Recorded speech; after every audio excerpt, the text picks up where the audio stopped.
Hi everyone, I'm David Wojcik and this is MBOT TV. Stories we covered this week: Prime Minister Trudeau shakes up his cabinet, a promotion for an MBOT staffer, welcome to a new member of the Mississauga Board of Trade Board of Directors, and Mississauga sets record-breaking numbers for transit. Welcome to MBOT TV, a weekly recap of what happened in business at the Mississauga Board of Trade and around the city of Mississauga. Let's dive in.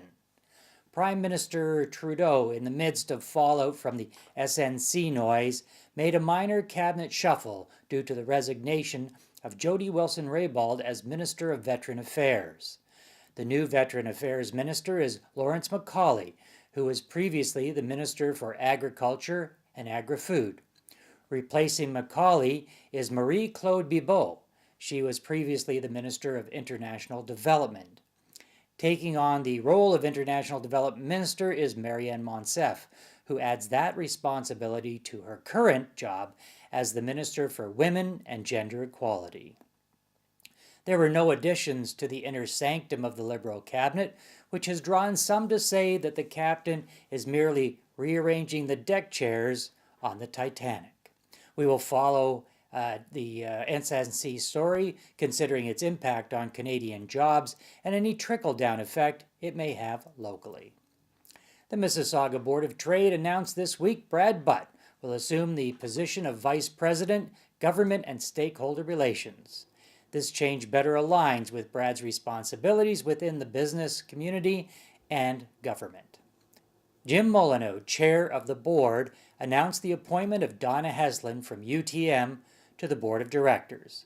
Ms. Heslin will replace Macarena Sierra from UTM. Ms. Heslin is heavily involved with UTM's Innovation Center and is the co-founder of iCube, which aligns with MBOT's commitment to promoting and supporting advanced manufacturing in Mississauga.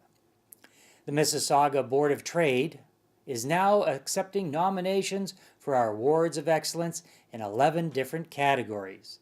Nominate a client or nominate your own company. Visit www.mbotawards.com and make your nomination today.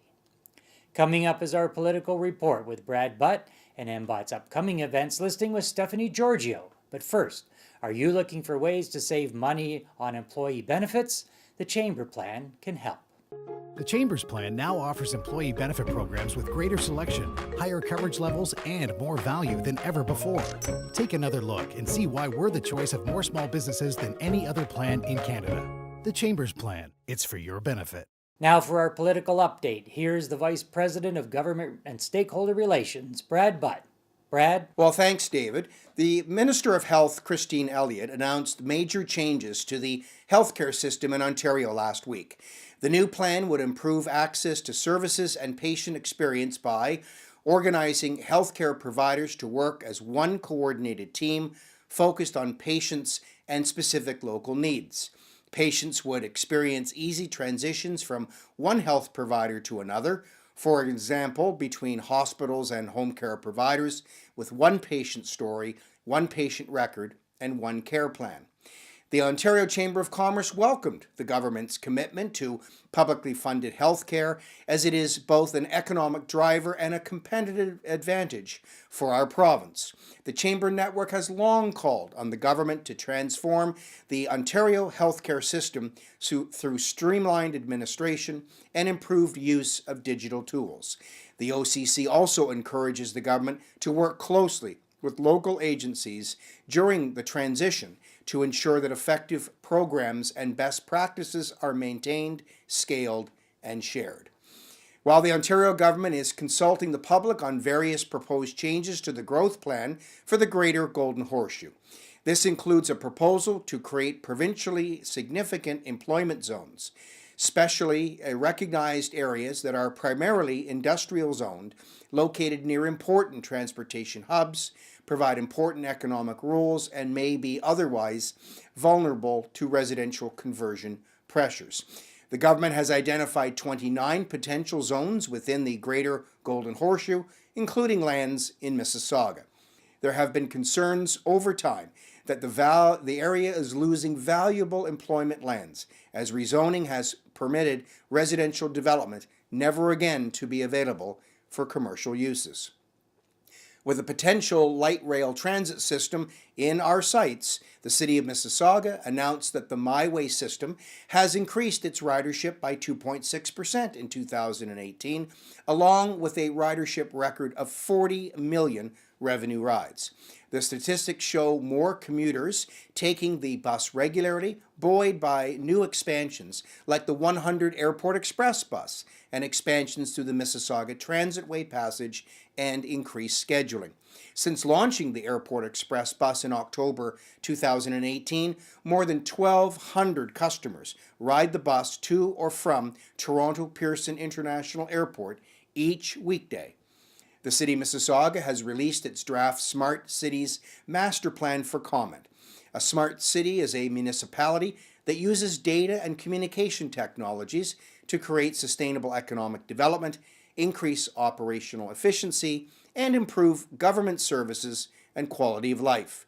The Smart City Master Plan will detail how technology will enhance the quality of life in Mississauga and help build the city of the future. Staff will be presenting the draft plan to this Friday's Policy and Government Affairs Committee of MBOT. While the Region of Peel is conducting a needs feasibility study of supervised consumption services, it is trying to determine the need for such services to prevent drug overdoses and provide safe services for people. MBOT's Health and Wellness Committee participated in the online survey and has identified possible issues around the location of such facilities should the region move forward. The Tourism Industry Association of Ontario is holding a lobby day at Queen's Park on Wednesday that MBOT will attend.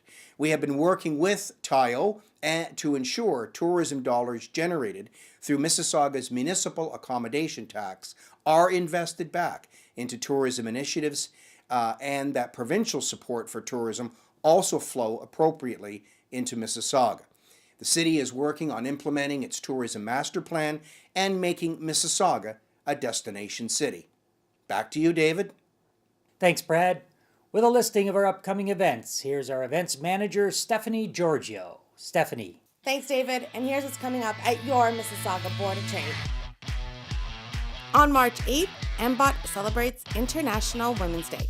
Join us at the Board of Trade offices and mingle with your colleagues.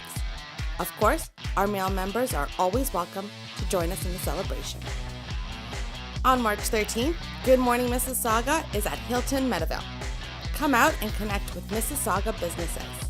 This month's Super GMM, we will discuss marijuana in the workplace. Hear from 4 keynote speakers on understanding cannabis and its effects. On March 19th, we welcome commissioners, chief administrative officers of the City of Mississauga and the Region of Peel. Join us for our dinner conversation at Credit Valley Golf and Country Club. This evening will provide you with the opportunity to have a conversation with one of the senior leaders of the city or the region. On March 21st, we welcome the President and CEO of Paramount Fine Foods.